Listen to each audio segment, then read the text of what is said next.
Hello again. I decided to do a video on the different way I put supports on plants. One is I'll use a stake like this, and I'll just get one of these twist ties from the grocery store, wrap it around, and wrap around loosely. That way the plant doesn't grow into the supports if you don't check on it for a while. It gives it a little freedom of movement, doesn't create too much of an issue.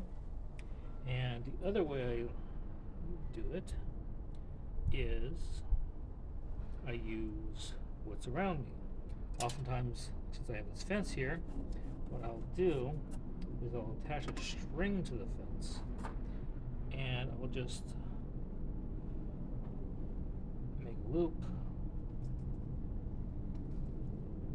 twist it a couple times, put the string through. Usually I'll actually have a loop already measured out on the string of how I want it, and I'll just tighten it. Normally I would have a loop where this would be measured out, so it would sit like that, and as the plant moves, it moves, but keeps it generally in the location to keep the plant where I want it. And that's it. There's not much to it.